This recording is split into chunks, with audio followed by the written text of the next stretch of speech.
बगल में ही यहाँ पर जो है इलीगल तरीके से लोग रह रहे हैं। कितनी बड़ी समस्या है, डेमोग्राफिक चेंज की बात करते हैं यहाँ के लोग। देखिए, अगर जैसे आपने बताया कि इतनी दूर, ये दूर की बात नहीं है, आने वाला टाइम और ऐसा हुआ भी है, ये घर में घुसने के पूरी फिराक में रहते हैं और घर के हर सदस्य को निपटाने के लिए रहते हैं। अब जैसा कि इसके साथ भाई के साथ में हुआ, इसमें होना ये चाहिए था, अब तक एक दो के एनकाउंटर हो गए होते, लेकिन अभी तक अपराधी खुले घूम रहे हैं। जैसा प्रशासन का रवैया है, अभी हमें एक भाई ने बताया कि थाने के अंदर भी उसके भाई ने, जो नाजिम नाम का आदमी है, उसके भाई ने हाथापाई की है। ये साफ दर्शाता है कि यहाँ मुसलमानों के हौसले बुलंद हैं और प्रशासन यहाँ डरा हुआ है। किस उसमें डरा हुआ है, यहाँ इसके जांच का विषय है कि आखिर प्रशासन उन्हें पकड़ क्यों नहीं रहा, उनके घर पे क्यों है, क्यों उस घर का खंडर क्यों नहीं बना दिया जिस घर का लाल गया है। आज केवल गुर्जर समाज ही नहीं, पूरे सनातनी समाज में जो रोष है, सरकार को चाहिए, प्रशासन को चाहिए कि अगर ये अब होली आ रही है, होली तक अगर इसका एक्शन ना लगे और उनके अपराधियों का एनकाउंटर ना हुए तो ये एक महापंचायत का निर्णय लिया जाएगा और उसका दिन अभी निश्चित कर दिया गया है।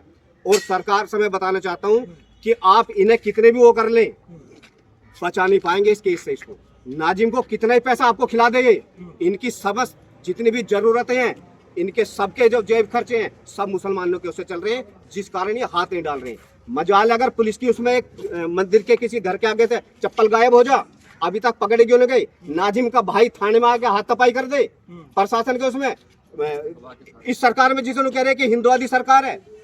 इतने बेखौफ ये लोग, खौफ है ही नहीं इनके अंदर। अगर खौफ होता तो गोली ऐसे चलती।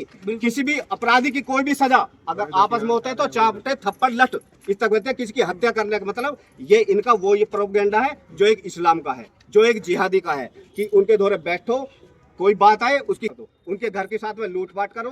कितनी झुग्गियां पड़ी हुई है यहाँ, किसके उसमें चल रही है। ये सबका जितना भी पैसा है, सब इन जो डेयरी वाले मुल्ला है, सब इनके उगाई कर रहे हैं, सब मोटा पैसा कमा रहे हैं। और जब मोटा पैसा कमाएंगे 2 नंबर का, तो प्रशासन को भी खिलाएंगे, तुम भी खाओ और हम भी। ये दमन हो रहा है और इसमें केवल गुर्जर समाज नहीं, सनातनी पूरा रोष है और एक महापंचायत का यहाँ कार्यक्रम होगा। देखिए, डेमोग्राफिक चेंज की बात होती है, यहाँ की जो माताएं हैं, जब हम कल बात कर रहे थे, कह रहे हम सुबह दूध के लिए जाते हैं, जब वहाँ पर हमें डर रहता है कि हमारा फोन कोई चोरी कर लेगा, चना जब्ती हो जाएगा। कह रहे इतना डर है हमें, रात को या शाम को कह रही माता कुछ कह रही है कि हम निकलना हमारे लिए बड़ा मुश्किल है कि कब क्या हो जाए। तो ये तो डेमोग्राफिक चेंज का विषय आ गया है, कौन लोग रहते हैं, कोई इनका वेरिफिकेशन भी नहीं है। कल को कुछ हो भी जाए तो ढूंढने के कहाँ उन्हें। देखिए, जितने भी यहाँ बसाए हुए हैं, पहले से बैठे हुए हैं और हर जगह के, जहाँ इनकी आबादी बढ़ी, जहाँ पर इनकी 30% की आबादी है, वहाँ स्थिति बनते पैदा हो जाती है। वहाँ से इतना परेशान करते हैं कि हिंदू वहाँ से ज्यादा भागने लगता है या उन्हें अपना समझौता करना पड़ता है। बहन बेटियों के साथ में, इज्जत के साथ में समझौता करना पड़ता है। बलात्कार जैसी घटना, हत्या जैसी घटना, ये वही दिल्ली है जिसमें सड़क पर आकर पब्लिक देख रही थी और एक बिटिया के चक्कू से उनका मार के खत्म कर दिया। कहाँ थे वो? ये इसी क्षेत्र की, ऐसी क्षेत्र की वो है जहाँ इनकी आबादी 30% बढ़ी। वहाँ फिर ये इनके ना तो कोई खौफ रहता, ना कोई शासन प्रशासन का वो रहता, जहाँ जिसको, क्योंकि एक एक के 10-10 बच्चे, हिंदुओं में क्या है, एक एक बच्चा, उससे ना तो वो लड़ पाते हैं और उन्हें दहशत में जाते हैं। और ये बताते हैं कि अगर तुमने घर जाके बताया तो तुम्हारे घर को मारेंगे। उनके भाई की हत्या का जो है वो देते हैं, उन्हें धमकी देते हैं और बहन के साथ में मन चाहे जैसे वो ऐसे करते हैं। ये तो बहुत बड़ी समस्या हो गई, रोहिंग्या घुसपैठियों की तो बहुत बड़ी समस्या हो गई है अब। यानी कि ये तो भारत के अंदर इतना घर कर गए हैं कि ना पहचानना मुश्किल हो गया है, भाषा सीख गए हैं, यहाँ काम धंधा शुरू कर चुके हैं। अब ये तो कह रहे बहुत मुश्किल है, यहाँ लोगों के आम जीवन में वो हिस्सा बन चुके हैं। रोहिंग्या जो घुसपैठी है वो हिस्सा बन चुके हैं, सब्जी वाले बनकर के आ रहे हैं, ठेले वाले बनकर के आ रहे हैं। क्या होगा अब? तो कह रहे कोई ऑप्शन ही नहीं बचा। देखिए, ये हमारे विभागीय के नेताओं का जो इतने इनके साथ में नकेल डालने के साथ साथ में नकेल डालना चाहिए था, लेकिन इतने बाहर से और बुला लिए, बांग्लादेशी, रोहिंग्या, ये आगे। जिस टाइम पे ये सरकार आई थी उस टाइम पे बताई थी कि कठोर जनसंख्या नियंत्रण कानून हम भारत में लागू करेंगे। बिल्कुल। लेकिन आज तीसरी योजना लगभग 15वीं चल रही है, अभी तक इस पर किसी का ध्यान नहीं गया कि इनकी आबादी इतनी बढ़ चुकी है कि जहाँ जितनी आबादी है, और सरकार भली बात ही जानती है जहाँ इनकी आबादी बढ़ेगी वहाँ ये भाजपा को वोट तो देने का मतलब है नहीं, वहाँ से इनकी सीट घटती जा रही है भाजपा की। लेकिन इनके किस उसमें अगर नीचे देखोगे, ऊपर तक देखोगे, तो इनका जो भी है, जो सिस्टम है, जो 2 नंबर का हुआ है, सब प्रशासन में जा रहा है। प्रशासन उनका ही कहना मानता है। नासिम ताहिर जो नाम सामने आए हैं, 2 नाम सामने आए हैं, उसको आपने भी कहा, नाजिम और ताहिर, ये कह रहे हैं कि इनके भी बड़े कनेक्शन है रोहिंग्याओं से, यहाँ के घुसपैठियों से, और पूरा का पूरा गिरोह काम कर रहा है। उनकी संपत्ति की जांच कर रही है ना अब। ये जो 5 साल पहले ये जो सड़क पे जो पिंचर लगाते हुए, आज देखते देखते कैसे 40-50 करोड़ के या 100 करोड़ के कैसे आदमी बन गए? बिल्कुल। किसके बन? क्या सरकार को नहीं जानती? क्या प्रशासन नहीं जानता ये आदमी क्या कर रहा है? ताहिर हुसैन कौन था? जो आदमी जो बाहर से आया है वो 5 साल के बाद में इतना करोड़ों का मालिक बनकर पार्षद बन जाते हैं, सांसद बन जाते हैं, कहाँ से आते हैं? ये सब जानते हैं, पर उसके आगे नागबस्ता ये उस टाइम पे हो जाते हैं जिस टाइम पे बड़े मुल्क के सूटकेस उन तक पहुंच जाते हैं प्रशासन बचाने के काम। बिल्कुल। देखिए यहाँ पर जो है अरबों रुपए की संपत्ति जो दिल्ली सरकार की संपत्ति है उस पर इन लोगों ने रोहंगियों को बैठा रखा है। इनकी पूरे एक चलता है गिरोह, एक पूरा सिंडिकेट है जो ये नाजिम नाम का व्यक्ति है जी, और जो इनके साथीगण है ये जो है इनका हेड है, लीडर है। अच्छा। और ये पूरी जितने भी बस्ती रोहंगियाओं के जितने भी डेयरी वाले आफेज बसा रखा है ये सारी जमीन दिल्ली सरकार की है। बिल्कुल। देखिए दिल्ली पुलिस जब भी केंद्र सरकार के पास थी अब भी केंद्र सरकार के पास है। यहाँ पर मुख्यमंत्री जरूर बदले हैं, मैं यहाँ के प्रशासन शासन जो पुलिस के जो डीसीपी और आयुक्त महोदय हैं मैं उनसे ये खुली चेतावनी देना चाहता हूँ कि जिस तरह से इन जिहादियों का सिंडिकेट चल रहा है, नशा के काम से लेकर के जुआ सट्टा से लेकर के जितने भी अवैध काम है सारे नाजिम उसका लीडर है, इनको और जो ये भगा हुआ है जो गुंडा इसमें 3 लोग जो फरार है जी, उन लोगों को होली तक इनको गिरफ्तार करे, इनका इनकाउंटर करे, इन पे पहले से बहुत सारे केस है इसकी जांच करे और इनके करोड़ों अरबों रुपए की संपत्ति इकट्ठा कहाँ से कर लिया उसकी जांच करे। अगर ये प्रशासन इस काम को करने में अगर ना साबित होता हो, अगर नहीं करना चाहता हो तो 36 बिरादरी की महापंचायत है, एक गुज्जर बिरादरी की ना समझे। तो यहाँ पे कोई गुज्जर नहीं, सब हिंदू है। बात वो आगे एक की मिनट देखिए, एक मिनट सुनिए, मैं आपको बता रहा हूँ कि ये जो जिहादी लोग हैं अगर ये सोचता हो खाली गुज्जर है तो मैं बताना चाहता हूँ कि 36 बिरादरी जो अपने सनातनी है, बिल्कुल 36 बिरादरी के लोग इनके साथ में हैं। हम शिव शक्ति धाम दासना देवी मंदिर से हैं, पूरा मंदिर परिवार हम उनके साथ हैं, पीड़ित के साथ हैं।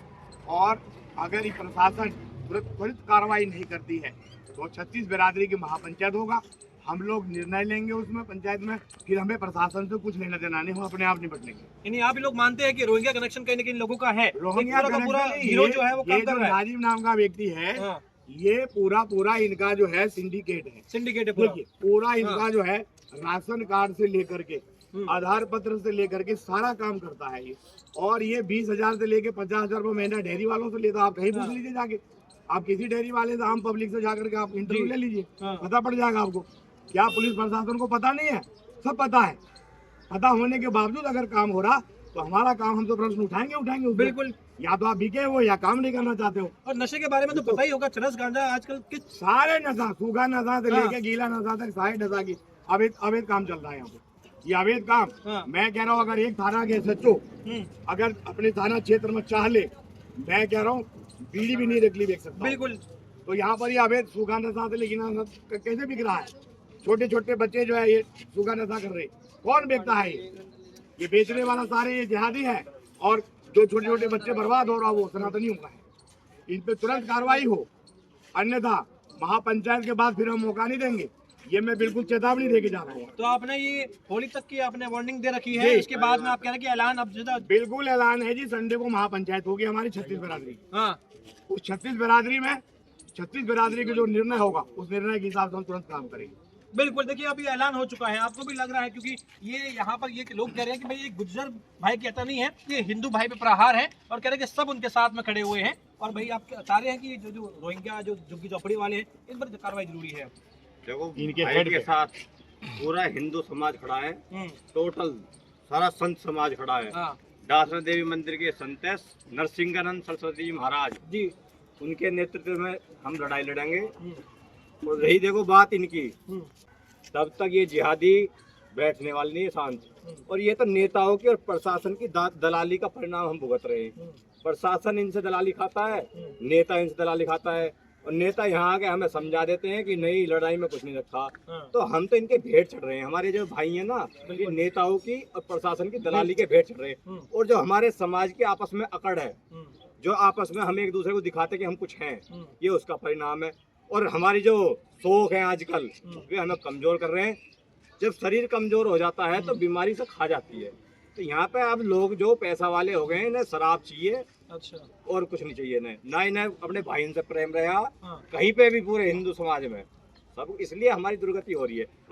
गुर्जर समाज हाँ। या जितना भी हिंदुओं के अंदर जितनी बिरादरी है, बड़े बड़े बलिदानों के बाद आज हम यहाँ खड़े हैं। और गुर्जर समाज का जो छत्रापन है, जिससे आज हमारे सम्मान से बोला जाता है, वो हमारे बड़ों के बहुत बलिदान हुए इसमें। एक सवाल ये भी है कि यहाँ इन लोगों के पास में हथियार कहाँ से आ रहे हैं? आखिर ये कौन सा ऐसा इतना मजबूत गिरोह काम कर रहा है कि बड़ी आसानी से ये पिस्टल वगैरह खरीद रहे हैं और धाए धाए सड़कों पे हो रहा है और सब कुछ? ये खुद बनाते हैं हथियार, प्रशासन को पैसा जाता है उसका, नेताओं को पैसा जाता है इसका, हथियार वे अपने घर में वो खुद बनाते हैं, मशीनें लगा रखी है हथियार बनाने की, करवाओ अभी झुग्गियों की तलाशी, और प्रशासन को ठोक के पैसा जाता है इसका। आपको लग रहा है कि रोहिंग्या वगैरह बसते हैं इसमें? हाँ। ये पूरा गिरोह काम कर रहा है, पूरा कनेक्शन है इस मर्डर के साथ, कनेक्शन है। पूरा मर्डर कनेक्शन है पूरा। ये सारा आतंकवाद का अड्डा है और इसका पैसा नेता और प्रशासन खाता है, इसलिए ये पनप रहे हैं। यहाँ पे सारा क्राइम का सीन होता है, जितना भी 2 नंबर का काम है उसे खप जाओ और जो भी कोई इस पे आड़े आए उसकी हत्या कर दो।